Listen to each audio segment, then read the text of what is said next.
The rain falls in relentless sheets over Black Hollow, striking the tilted roofs and cracked cobbles of the long-abandoned village. The streets are foxed with mud and pooling water, as if the night itself is weeping over empty homes and toppled fences that line the path up the hill. Atop that hill, silhouetted by forks of lightning, sits the old manor, a brooding relic, its windows dark and blank, its stonework slick and glistening in the downpour. 5 friends, all in their 20s, their breath steaming in the night air, round the bend in the washed-out path. Their clothes are slicked to their skin, hair flattened by the rain, eyes cast nervously to the lofty shape looming above them.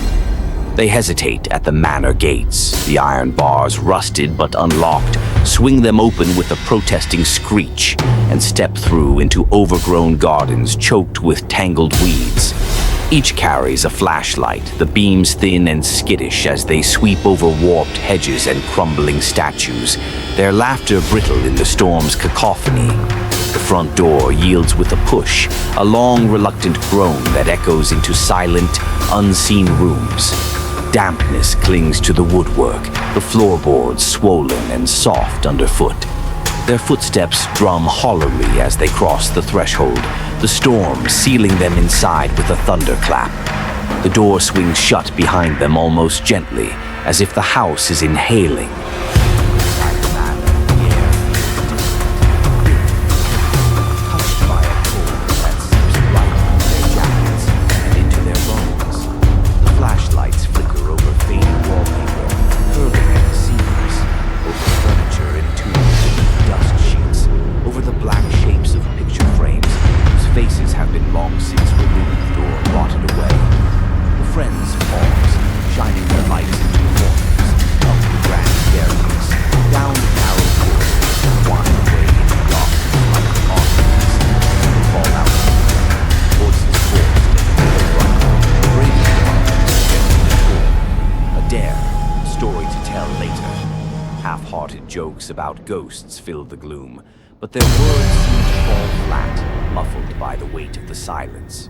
Above them, the ceiling creaks, slow and ponderous, as if the house is settling after years of unrest. They move deeper into the manor, their group drawing close. Footsteps crunch on grit and debris, shoes scraping over warped tiles. Here and there, the wallpaper peels away to reveal mold-darkened plaster, patterns like fingerprints or faces if glimpsed peripherally. Mirrors reflect their pale faces back at them, distorted, elongated, eyes wide with false bravado. The darkness is complete save for their wavering strides. As they reach the hallway at the base of the stairs, the air turns colder still. Their breaths bloom, frosty and electric. One of them jokes that they should take a look upstairs, see if the stories are true. But the words trail off. At the top of the staircase, waiting in the gloom, is a door standing ajar, its wood gaping as if in invitation. From the walls, faint whispers curl through the air. At first, the friends believe it's the wind snaking through cracks, the storm gusting in the chimneys. But the whispers rise and fall in patterns, threading just below the edges of understanding, tugging at old instincts. Someone mutters that they should leave, that this isn't funny. No one laughs. A shadow flits across the landing, quick and silent.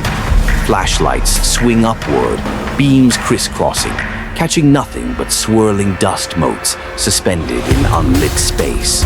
Another footstep, not one of theirs, creaks overhead. The group freezes, the silence returning, steadier and more suffocating than before.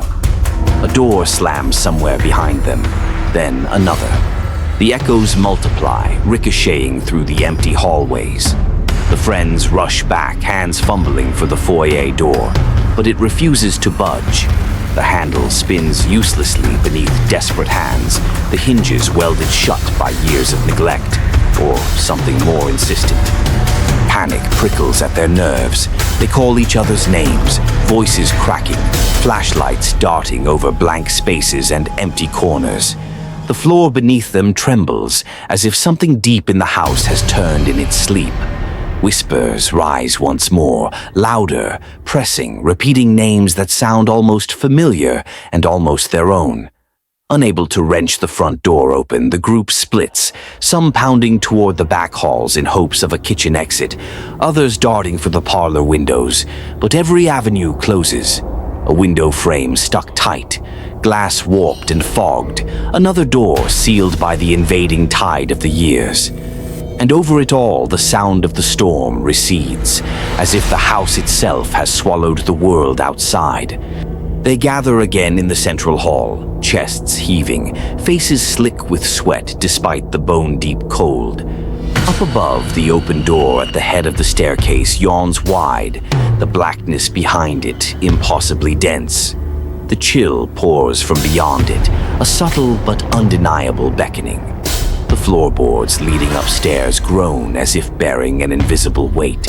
The whispered voices crescendo, become almost words, almost instructions. One of the group, eyes glazed, begins to ascend. The others shout, reaching for her, but she slips through their hands, drawn up the steps as if by invisible threads.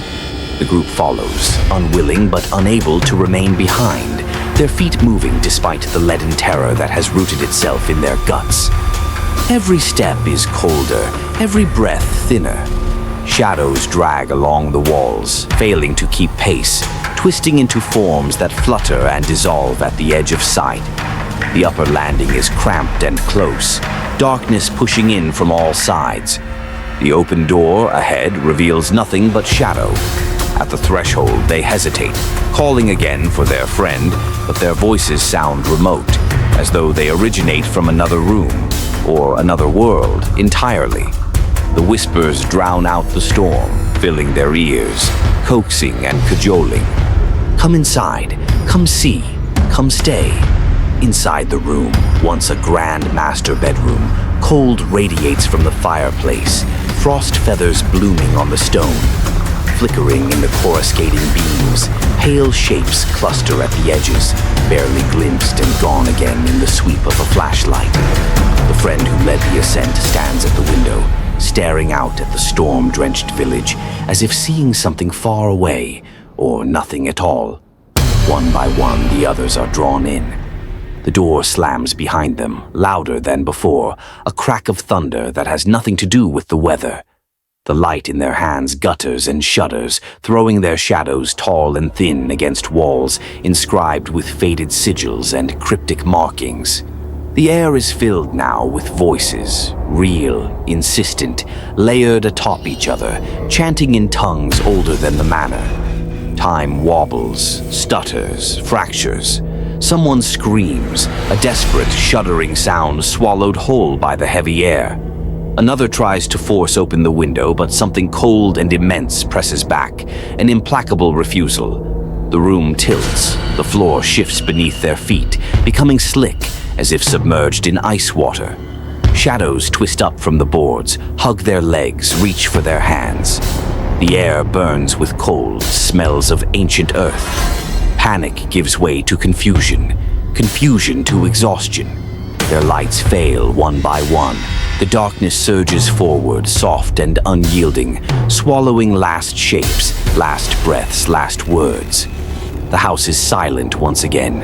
Outside, the rain fades as dawn approaches. The storm limps away, chased by a dull, anemic sunrise. Black Hollow is quiet, mist wrapping the village in smudged veils. At the top of the hill sits the old manor, as it ever has. Dark, silent, indifferent. No sign of movement in its black windows, no sound from within. Later that day, searchers trudge up the muddy path, the villagers drawn by rumors and fear. They find the gates unlocked, the front door gaping. Inside, the house is as empty as it was the night before. Dust lies undisturbed. There are no footprints, no echoes, no trace of the five who entered. No laughter in the halls, no lights in the rooms, no shadows but those cast by the indifferent sun. Black Hollow's manor stands guard, as it always has, brooding over an empty village, holding its secrets close. 5 friends stepped in from the storm, flashlights trembling in the gloom, daring the darkness to answer. By morning, the storm has passed, but the silence lingers, thicker than ever, heavy with the unspoken, and the friends are never seen again.